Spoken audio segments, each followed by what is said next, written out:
अल्लाह और उसके आखिरी नबी पर ईमान रखने वाले हर शख्स का ईमान है कि अल्लाह ताला शरीक से ज्यादा करीब है। अब इसका क्या मतलब है? मतलब ये कि अल्लाह सब कुछ जानने वाला है और वो सब कुछ जानता है, हर उस चीज से वाकिफ है जो हम करते हैं। टिंगरी बहुत अच्छा है, हर कोई उस तक नहीं पहुंच सकता, लेकिन आपका मजहब मुझे बिल्कुल समझ नहीं आता।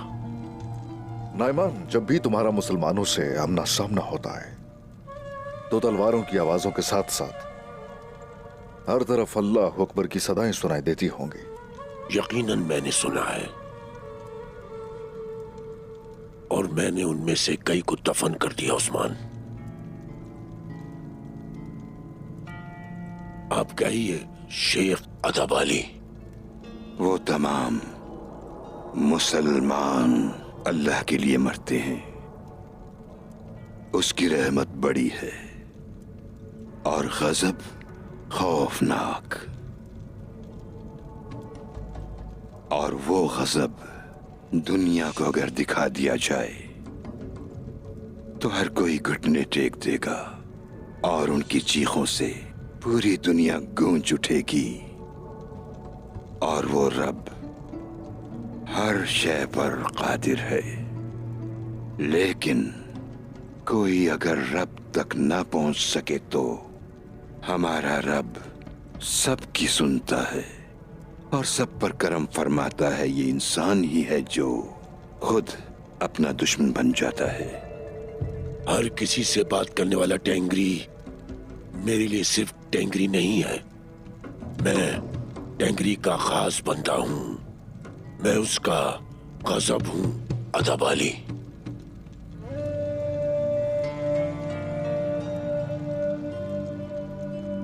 सही कहा कमांडर, फर्क यही है, हम अपने रब के गजब से डरते हैं और उसके लोगों पर रहम करते हैं ताकि हम पर भी रहम हो, लेकिन तुम सिर्फ तकलीफ की बात करते हो।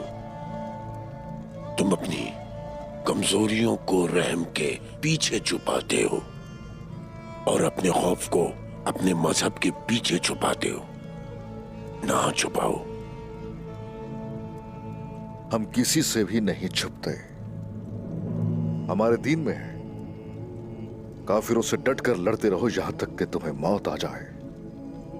अपनी तलवारों को उस वक्त तक मत छोड़ो जब तक सारी दुनिया राहे हक पर ना जाए। हमारा रहम मजलूमों के लिए है और अमन सुकून की पेशकश बहादुर दुश्मनों के लिए है। अब बताओ मुझे, बहादुर दुश्मन हो क्या? मैं उन सब से बहादुर हूं जो तुमने देखे उस्मान।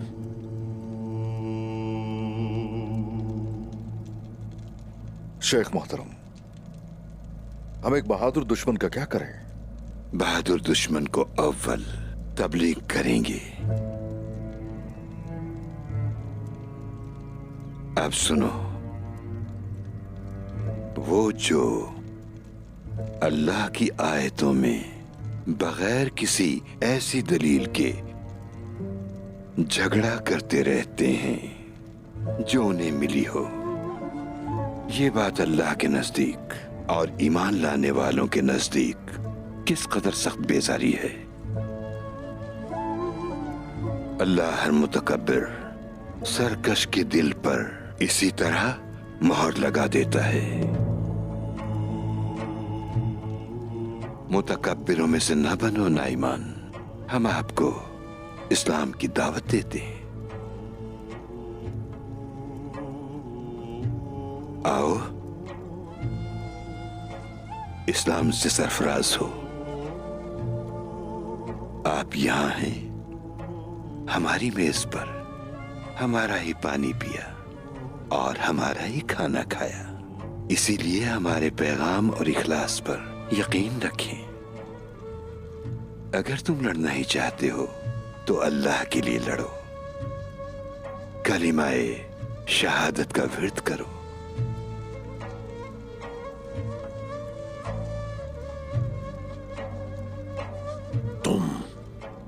ऐसा क्यों कर रहे हो? मैं ऐसा क्यों करूंगा? हमने तुमको हकीकत से आगाह किया।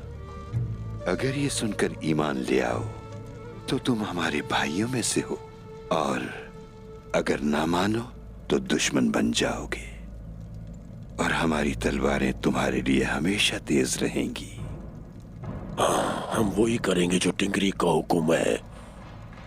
हम कुछ पर रहम करेंगे और कुछ पर अपना गज़ब। हाँ,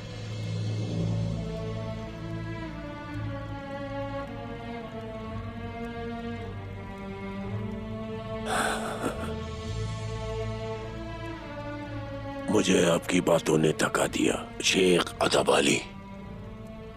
एक जहर की तरह जिसे बयान नहीं कर सकता। लेकिन मैं नहीं हूंगा मुतासिर, इतनी आसानी से नहीं। मैं जाकर आराम करता हूं। बिस्मिल्लाहिर्रहमानिर्रहीम।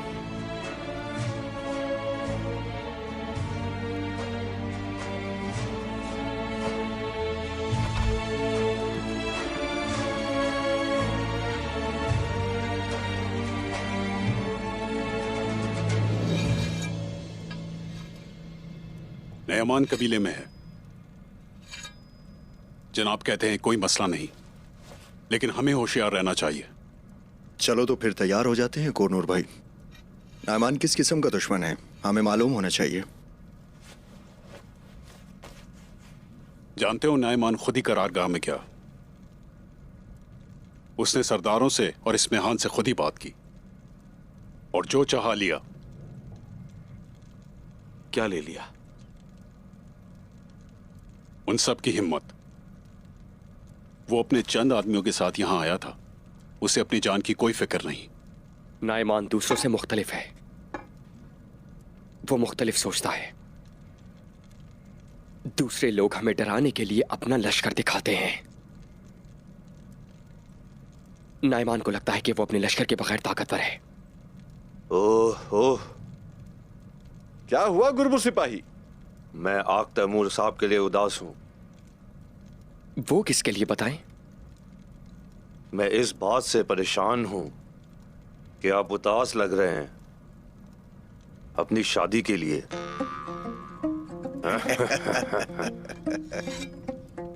हमने पहले भी जंगों के दौरान शादियां की हैं, इसकी फिक्र न करें। मेरा कहने का ये मतलब नहीं है। आपकी परेशानियां शादी के बाद शुरू होंगी। गुरबूज, बस पीछा करने के लिए। और फिर बेंगे खातून आपकी सास होंगी। ये कितनी शर्म की बात है। क्या चचे खातून वो भी अपनी माँ की तरह ही है? एक बहादुर आदमी जंग के मैदान में तो जीत जाता है, लेकिन अपने घरेलू मामलात में हार ही जाता है। आग तैमूर को भी देख लेना। बहुत शुक्रिया।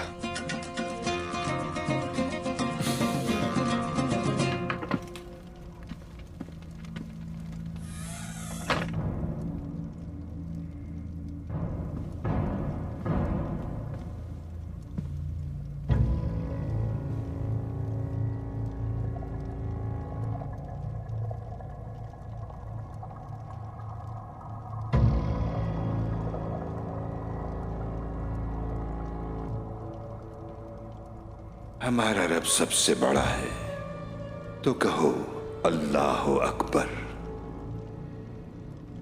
वो तमाम मुसलमान अल्लाह के लिए मरते हैं, उसकी रहमत बड़ी है और गजब खौफनाक। और वो गजब दुनिया को अगर दिखा दिया जाए तो हर कोई घुटने टेक देगा। और वो रब हर शय पर कादिर है। सही कहा कमांडर, फर्क यही है, हम अपने रब के गजब से डरते हैं और उसके लोगों पर रहम करते हैं ताकि हम पर भी रहम हो। लेकिन तुम सिर्फ तकलीफ की बात करते हो। मुतकब्बिरों में से न बनो नाईमान। हम आपको इस्लाम की दावत देते हैं। आओ इस्लाम से सरफराज हो।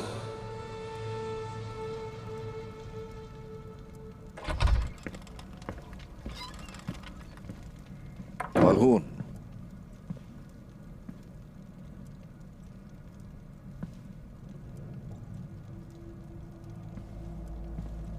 मलहून, उस्मान आप आ गए।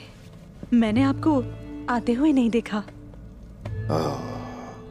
मैंने देखा किस कदर सोच में हो तुम। क्या सब ठीक है? बताओ। और हान के बारे में सोच रही हो? शुक्र है वो पहले से बेहतर हो रहा है। लगता है दवा काम कर रही है। बिल्कुल कर रही है। हाँ कर रही है। वो ठीक हो जाएगा। हाँ ये मुस्कुराहट अच्छी लगती है। मैं उसकी मदद नहीं कर सकी, इस बात की बहुत तकलीफ है। जानता हूं मैं। हाँ ये दर्द मुझे महसूस नहीं होता। तुम्हें क्या लगता है? अलबत्ता चूंकि हमें इस इम्तिहान का सामना करना है तो जरूरी है सब्र को अपना साथी बनाना। मैं जानती हूँ उस्मान, मैं हमेशा खुद से यही कहती रहती हूँ, मगर अब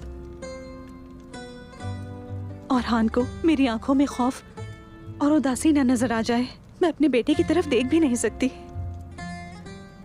बहुत थक गई हूं मैं।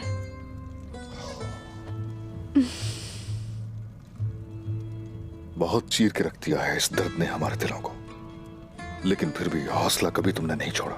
हमेशा मजबूत खड़ी रही। कितना थक गई हो पता ही नहीं लगने दिया तुमने। लेकिन बस मैं जानता हूं अब तुम्हें आराम की जरूरत है। सुन रही हो ना? जब आप इस वक्त पूरी दुनिया फतह कर रहे हैं, मैं क्यों कर आराम कर सकती हूँ? मगर इस लम्हे आपके साथ मैं बहुत आराम से हूं।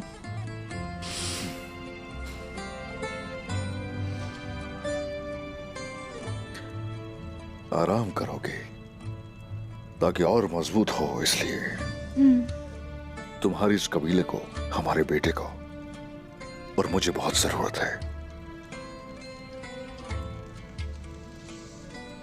नाइमान अपना लश्कर लेकर हमारी सरजमीन पर हमला करने आ रहा है। तुमसे हौसला मिलता है और बेटे का सोचकर दिल बड़ा हो जाता है। मलहून,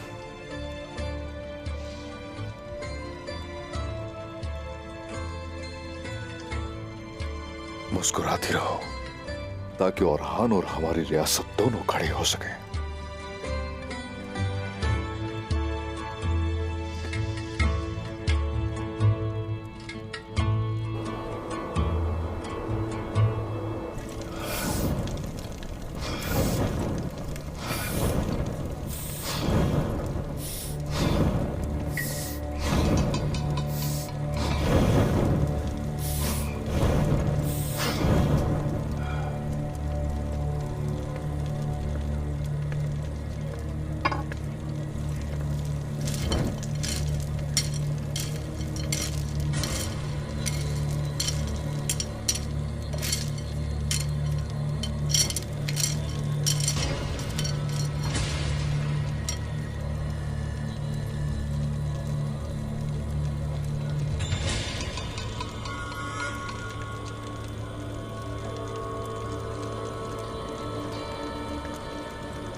तलवार बनाने के लिए लोहे को कूटते हैं। इंसान भी लोहे की माननीय है। तुम इसे कूटो, इसे मारो, वो तलवार बन जाती है जो खून बहाती है। तुम्हारे फायदे के लिए इस सरजमीन पर सरदारान भी लोहे के बने हुए हैं। सबसे पहले इन्हें शिकस्त देंगे। फिर इनकी तारीफ करेंगे, फिर हम इन्हें इनामात देंगे बहुत सारी जमीनों के साथ। तब वो अपनी वफादारी का अहद करेंगे और हमारे लिए नौकर बन जाएंगे।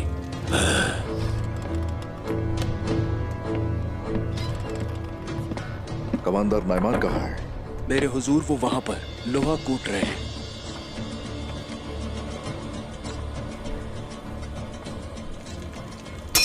और उस्मान, उस्मान, उस्मान, उस्मान लोहे की तरह है। क्या तुम मेरी बात नहीं सुन रहे थे? उस्मान सिर्फ लोहा ही नहीं, चिनार की तरह है। इसे तोड़ दोगे तो मर जाएगा, अगर चलाओगे तो चल जाएगा। अगर वो चलेगा वो हमें भी जला देगा। तो तुम क्या करोगे नाइमान? मैं उसे उसकी जड़ों से काट दूंगा। मैं उस्मान को मार दूंगा। अगर ये जिंदा रहा तो मैं किसी को गुलाम नहीं बना सकूंगा। उस्मान मरेगा एक दिन।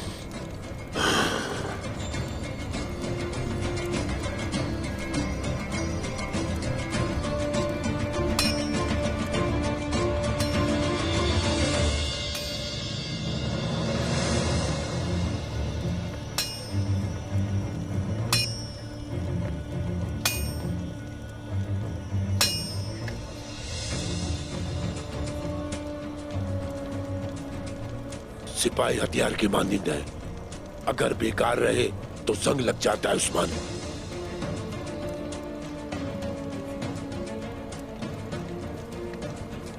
ये तलवार तुम्हारे बेटे के लिए तोहफा है, जब उठेगा तो इस्तेमाल करेगा।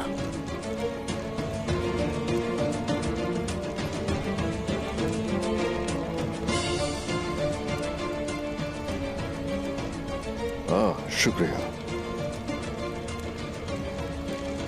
जीते रहो। मैं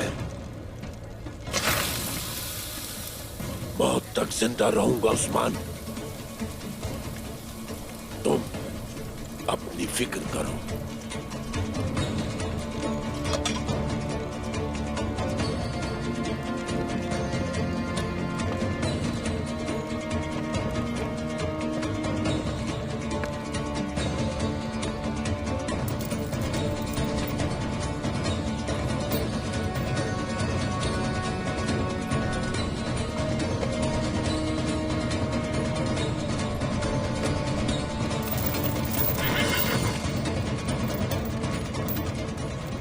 मैं सोच में सरदारान को जमा करूंगा और तुम भी वहां आओगे और सोना भी साथ लाओगे।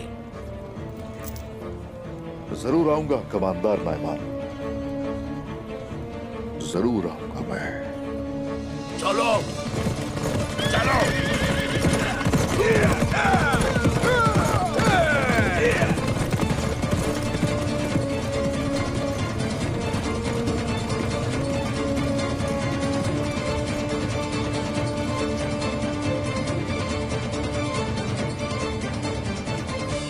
ओरहान ठीक हो रहा है, शुक्र है अल्लाह का। जहर का तरियाक मिल गया है, अल्लाह का शुक्र है। शुक्र है। तो उस सांप ने अपना मुंह खोला क्या? अभी तक तो नहीं, लेकिन हमें अब इसकी ज़रूरत भी नहीं रही। और उसके सांस लेने की एक ही वजह है, और वो ये कि उसके साथ और कौन है जो हमारे कबीले का दुश्मन है, ये पता करना है। जब मुंह खोलेगी तो उसे कत्ल कर दिया जाएगा। जहर का तरियाक किसे मिला? कुमराल अब्दाल को। नाइमान, नाइमान के हकीम ने तरियाक दिया है लाकर। ये अच्छा हुआ। शिफा किसके हाथों में है अल्लाह ही जानता है। इंशाअल्लाह वो जल्द ही ठीक हो जाएगा। इंशाअल्लाह। मैं एक गुजारिश करना चाहती हूँ, अगर इजाजत हो तो। सुन रही हूँ मैं उस सांप फ्रीक पर अपना गुस्सा निकालना चाहती हूँ। मेरे भाई का खून अभी तक उनके हाथों पर है। ये इंतकाम आप ओलुफ से लेती जब वो आपके गले में था बेंगे खातून? मुझे इस बारे में इल्म नहीं था बाला खातून। अगर वो मुझे दोबारा दिखा तो मैं उसे मार डालूंगी। तो फिर आप जाइए। चलते हैं और उनसे उन सब चीजों का हिसाब लेते हैं जो उन्होंने हमारे पीठ पीछे की।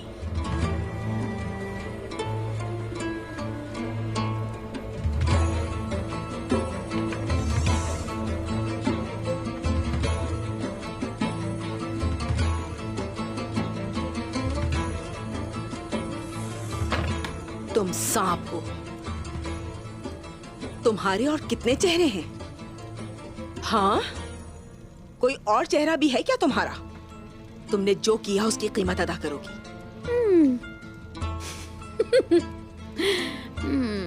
बेंगे, बहुत जल्द तुम भी अपने भाई के पास होगी। ओलफ तुम सबको मार देगा।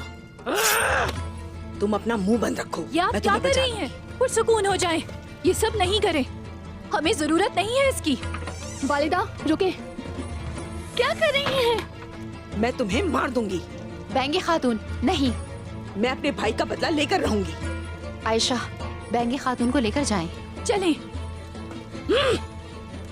इंतजार करो फ्रीक, तुम्हारी मौत जल्द आएगी। तुम मासूमों के खून में डूब जाओगी।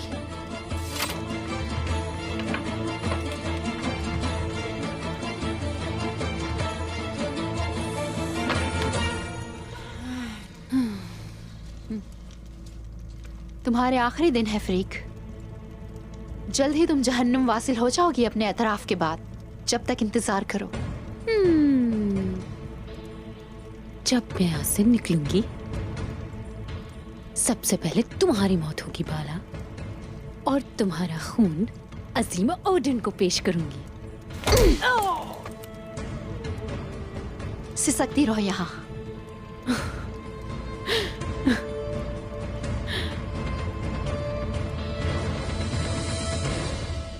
क्या किया कोनूर? नक्शा तैयार है जनाब। सोने के मकामात का पता लगा लिया है। ये जानदार का रास्ता है और ये है करासी की गुजरगाह। ये वाली गर्मियान का सोना यहां से जाएगा। जनाब, क्या हम 3 मुख्तलिफ काफिलों पर हमला करेंगे? बिल्कुल नहीं। गर्मियान की यह गुजरगाह है जो काफी तवील है, लेकिन यह रास्ता छोटा है। दूसरी गुजरगाहें इससे मुख्तलिफ हैं। मैं जानता हूं वो सौद पहुंचने से पहले सोना इकट्ठा करेंगे और वो एक मकाम पर इकट्ठे होंगे। वो है शारगिचित। वनूर, तुम वहां जाओगे और वहां जाते ही उन पे हमलावर हो जाओगे सोना हासिल करने के लिए। जो हुक्म जनाब। हम मंगोलों के कहर को जानते हैं उस्मान साहब। जब नाइमान को सोना नहीं मिलेगा तो लोगों के लिए मुश्किल बन जाएगा। लेकिन उसके सोना हासिल करने से बुरा नहीं होगा।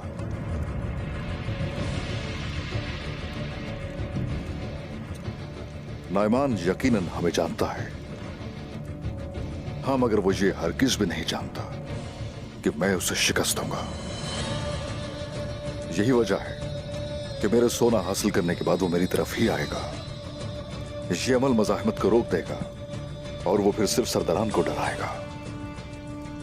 सोना उसके पास कभी नहीं आएगा और आपका कहा दुरुस्त हो जाएगा। लेकिन ओलफ, मैं उसके सिपाहियों से लड़ सकता हूं और काफिले को संभाल सकता हूं। उस्मान साहब, क्या ये वक्त नहीं है? आखिर हम कब एनाकोल पर हमला करेंगे? फिर एक चूके हमारे पास है और ये ओलफ को कुछ वक्त रोकने के लिए काफी है। मगर नाइमान शायद इस पर काबू पा लेगा। अगर ओलोफ नायमान के हुक्म के तहत जाता है तो सरदारान के पास लश्कर नहीं है, हम फंस जाएंगे। हम उसे रोकेंगे, फिर एक कबीले से बाहर है, ओलुफ को यही सुनाई देगा और जैसे ही वो बाहर आएगा तुर्गुत उसे खेल से बाहर ले जाएगा। मैं अपनी जमीनों को काफिरों के कब्जे में नहीं आने दूंगा।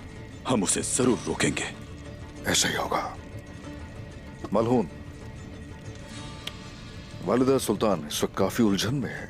उसके लश्कर यकीनन मुत्तहिद नहीं हो पाए। हम इस मौके से फायदा उठाएंगे और यानी शहर हासिल करेंगे। दुरुस्त फरमाया। वो तैयारी कर रही होंगी, यानी शहर फिर से हमारा हो जाएगा इंशाअल्लाह।